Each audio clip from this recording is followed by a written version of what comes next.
इस कार्यक्रम के पुण्यार्चक हैं श्री वर्धमान श्वेतांबर स्थानक वासी जैन श्रावक संघ ट्रस्ट, उपाध्याय प्रवर प्रवीण ऋषि चातुर्मास समिति।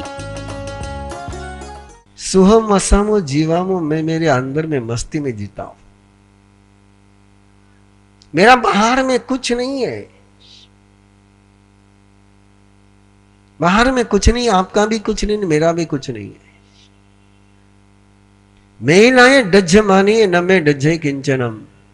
अरे शरीर जलेगा तो भी मेरा कुछ नहीं जलेगा,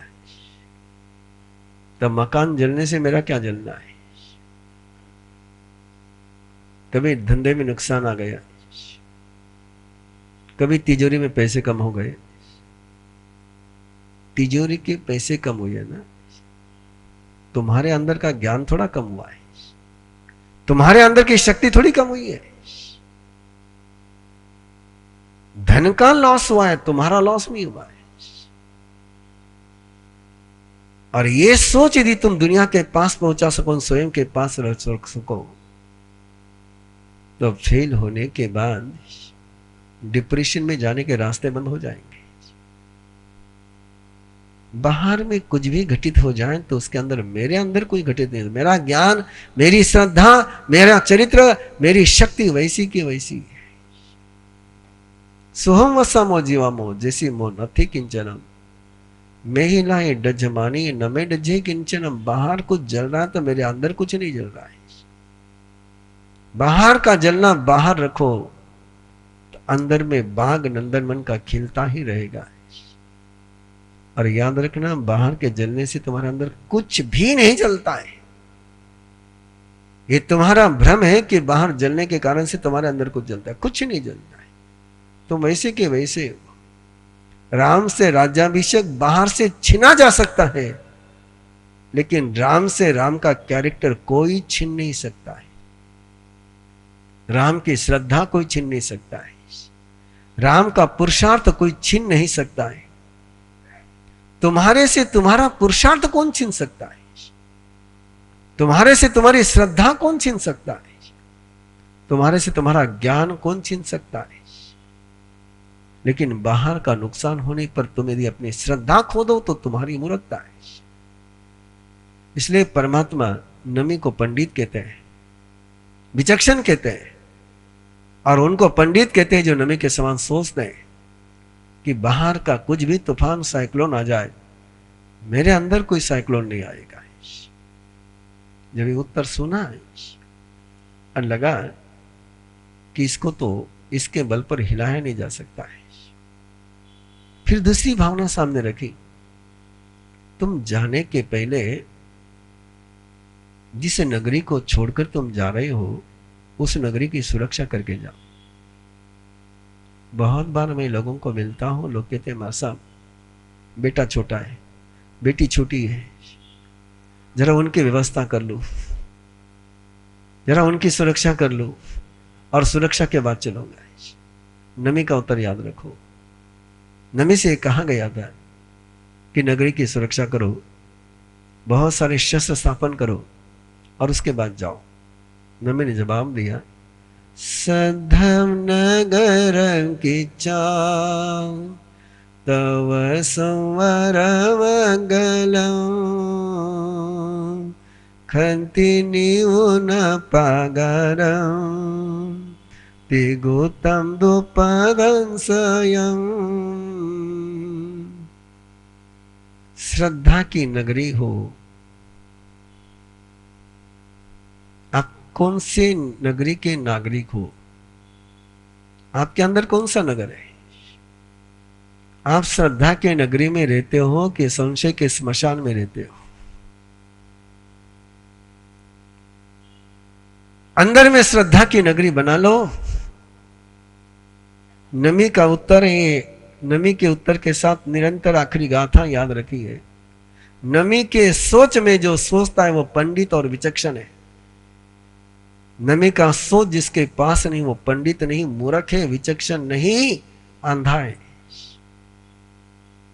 मैं उस नगरी का वासी हूं जहां श्रद्धा का ही नगर है।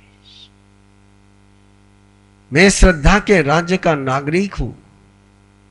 यह विश्वास तुम्हारे अंदर जन्मा लो सद्धम नगरम किच्चा, और श्रद्धा की नगरी किच्चा शब्द आया है, और किच्चा का मीनिंग होता है ये नगरी को मैंने बनाया है, मैंने श्रद्धा की नगरी बनाई है। तव संवर मग्गलम, मैंने तप और संवर की अर्गला लगाई है।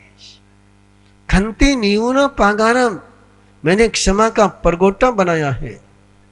मैंने मेरे मन वचन काया को त्रिगुप्ती के ऐसी बनाई कि जिसमें कोई आक्रमण नहीं कर सके। पराक्रम का धनुष्य मेरे पास है, निरंतर गति करने की धनुष्य की डोर मेरे पास है। केतन बनाया मैंने ध्रुति को, सच्चे न पलिमंथये, मैंने डोर को सत्य से बांधा है। तव नाराय जुते न, मेरे पास तप के बाण हैं, तप के तीर हैं, और जिन तीरों को चला करके मैं सारी सेना को परास्त करता हूं। मुझे मुनि विगय संगामो भवामो परिमुच्चये, और ऐसा जिसका सोच होता है उसको अंतर में कोई युद्ध खेलना नहीं पड़ता है। फिर भी अंदर से दूसरा सवाल उपस्थित कर रहा है, अरे जाने के पहले थोड़े बढ़िया बंगला तो बना ले, ऐसा ताजमहल तो बना ले, कोई बढ़िया अंबानी की हवेली तो बना ले, प्लॉट तो बना ले। और नमी उत्तर दे रहे हैं, बड़ा सुंदर उत्तर है, गाएंगे आप। गाथा नंबर 26वीं। संशयम खलु सकुनाई, जो मांगे कुनाई घर, जाते वगन तुम्हें चे जा। जिसके मन में मंजिल पर पहुंचने का डाउट होता है कि मैं मंजिल पर पहुंचूंगा कि नहीं पहुंचूंगा, मैं सफल होऊंगा कि नहीं होऊंगा, वही लोग डाक बंगला खोजते हैं, वही लोग बीच में विश्राम का स्थल खोजते हैं। मंजिल तो मकान तो वही बनाओ जहां छोड़ करके नहीं जाना है। रास्ते में कितने ही मकान बनाओगे तो छोड़ के जाना ही पड़ेगा। जत्थे वगंतु में चेजा तथा कुबेज सासयम, सिंगल पॉइंट। बड़ा डिफरेंट है। आजकल के प्रोफेशनल गाइड कोच कहते हैं ए प्लान, बी प्लान, सी प्लान बनाओ। ये प्लान सक्सेस नहीं हो तो वो प्लान करेंगे, वो प्लान सक्सेस नहीं तो वो प्लान करेंगे। और परमात्मा कहते हैं सिंगल प्लान बनाओ। सेकंड प्लान वही बनाते हैं जिनको संशय होता है। जिनको संशय नहीं होता कभी सेकंड प्लान बनाते ही नहीं है। और इसीलिए मंजिल पर कदम पहुंचते हैं, सिंगल प्लान होता है, सिंगल एजेंडा है। और सिंगल एजेंडा के साथ जो चलते हैं वे सेकंड प्लान का कभी सोचते ही नहीं है। अगला सवाल है कि बहुत तेरे नगरी में अपराधी बढ़े हैं, राज्य में अपराधी बढ़े हैं, पहले जरा दुष्टों को ठिकाने लगा, पहले अपराधियों को जरा कंट्रोल कर, उनको शासन कर और फिर दीक्षा ले। बड़ा सुंदर उत्तर है। मैं गाने के लिए आग्रह करूंगा आपसे। 30वीं गाथा है। असयिम तो मानो से ही मिच्छा दंडो पवन जाई, अकारिण तो भजन मुचाई कर भजन। जिंदगी में कभी भी किसी को पनिशमेंट देने का मन हो जाए तो इस गाथा को याद कर लेना है। जिंदगी में कभी भी किसी को सजा देने का मन हो जाए तो इस गाथा को याद कर लेना है।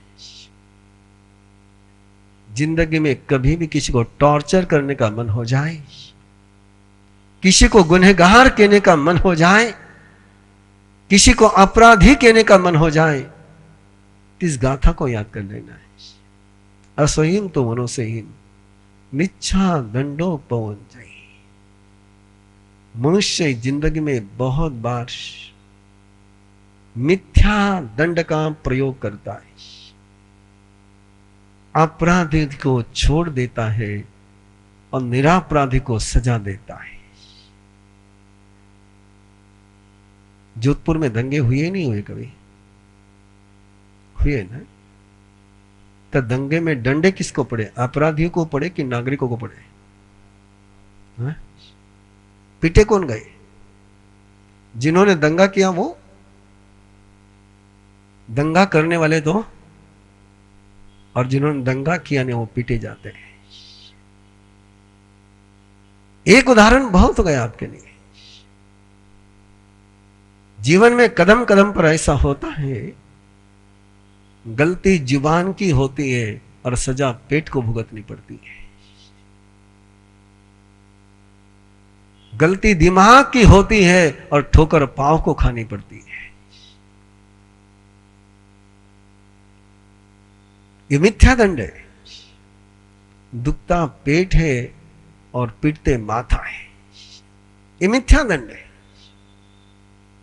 मिथ्या दंडो पहुंचे और मिथ्या दंड का प्रयोग करना, ये निरापराधी को अपराधी बनाना है और अपराधियों को बल देना है।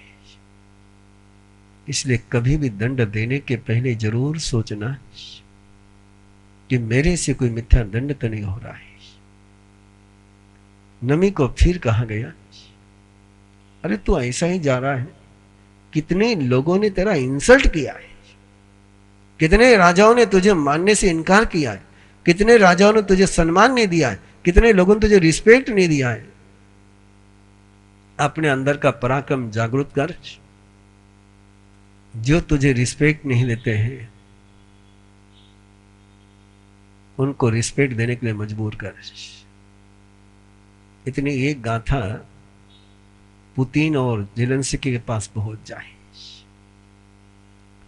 रूस और यूक्रेन के युद्ध का और क्या सूत्र है? इतना ही तो सूत्र है कि जेलेंस्की पुतिन के बजाय बाइडेन को मानना चाहता है और पुतिन इस बात पर तुला हुआ है कि यूक्रेन को मैं मना के रहूंगा।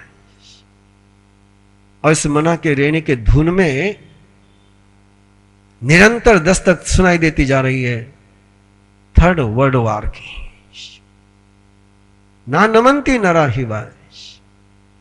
ऐसे अपने घर में अपन कितने युद्ध चलाते हैं। वो मुझे नहीं मानता है, अरे वो मुझे नहीं मानता है, वो मुझे नहीं मानता है, उसको मेरी बात माननी ही पड़ेगी, वो मुझे क्यों नहीं मानता है। ये तुम्हारे घर में भी है, ये हमारे घर में भी है। सारे झगड़े उसी बात के चल रहे हैं। तीर्थेश ऋषि कहता है कि मुझे नहीं मानता, प्रवीण ऋषि कहता है मुझे नहीं मानता है। ये सारे झगड़े उसी के चल रहे हैं। कोई धर्म को लेकर के झगड़ा नहीं है, झगड़ा केवल इस बात के लेकर के मुझे क्यों नहीं मानता है। नमी को कहा गया कि इनको झुका करके फिर चला जा, और उत्तर बहुत गहरा है। एगम जीने जापानम ऐसे परमो जवो अपानमेव जुज्जाहि किमते जुज्जे न बज्जवो अपानमेवापानम जयिता सुहमेय पंचेन्द्रियानि कोहम मानम मायम तहेव लोहम च तुज्जयम चेवापानम सर्वमापे जिये जिया। नमी बहुत जुदा बात करते हैं, बहुत गजब की बात करते हैं। आज तक आपने सुना होगा इंद्रियों को जीत लो, क्रोध को जीत लो, अहंकार को जीत लो, माया को जीत लो, लोभ को जीत लो। नमी इसमें से एक भी बात नहीं कहते। नमी कहते हैं तो अपनी आत्मा को जीत ले, सारे जीते जाएंगे। बड़ी गजब की बात है, बहुत अनूठी बात है। संवम आपे जिये जियम। ये पांच इंद्रियां, ये क्रोध, ये मान, ये माया, ये लोभ, दुज्जयम, इनको जितना बहुत मुश्किल है। लेकिन कभी आत्मा को जीत लिया तो सभी जीते जाएंगे। दूसरों को जीतने के बजाय जिसने स्वयं को जीत लिया उसको कोई हरा नहीं सकता है। इंद्र को तो ये सारे जवाब दूसरी दुनिया के लग रहे होंगे, आपको भी ये जवाब सारा दूसरी दुनिया के लग रहे होंगे, लेकिन नमी के जवाब ये पंडित बनाने के जवाब है, ये विचक्षण बनने की सोच है, ये वाइज म्यान बनने का तरीका है। देखा कि यह अहंकार काम नहीं कर रहा है, सत्ता का अहंकार काम नहीं कर रहा है, संपदा का अहंकार काम नहीं कर रहा है, फिर थोड़ा धर्म के अहंकार को जगाने का प्रयास किया, फिर ट्रेडिशन के अहंकार को जन्माने का प्रयास किया, फिर जो लौकिक पुण्य है उस पुण्य की भावना को बल देने का प्रयास किया कि कहां जा रहा है, पहले यज्ञ कर, लोगों को खिला, लोगों को पिला, दच्चा भोचा या चिट्ठा तो वो गच्छसी खतिया, और उत्तर दिया जो सहसम सहसानम मासे मासे गवम दये तस्वी संजमो शिव अदिन तस्वी कंचनम, जो करोड़ों का दान रोज दे दे,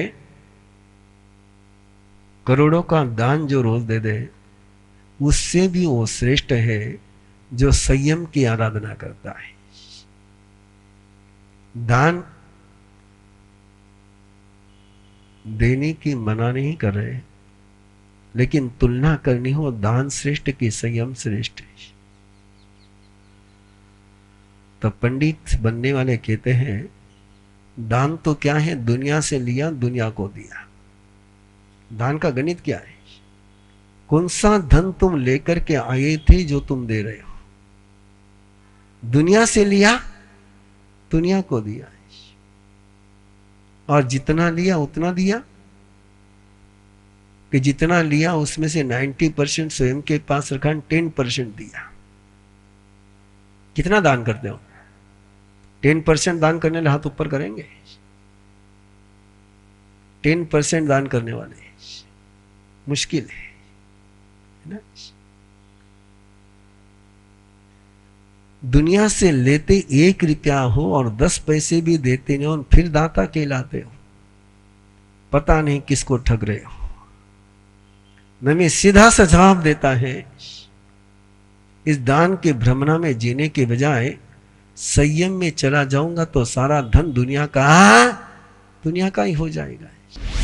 इस कार्यक्रम के पुण्यार्चक हैं श्री वर्धमान श्वेतांबर स्थानकवासी जैन श्रावक संघ ट्रस्ट, उपाध्याय प्रवर प्रवीण ऋषि चातुर्मास समिति, महावीर भवन इंदौर।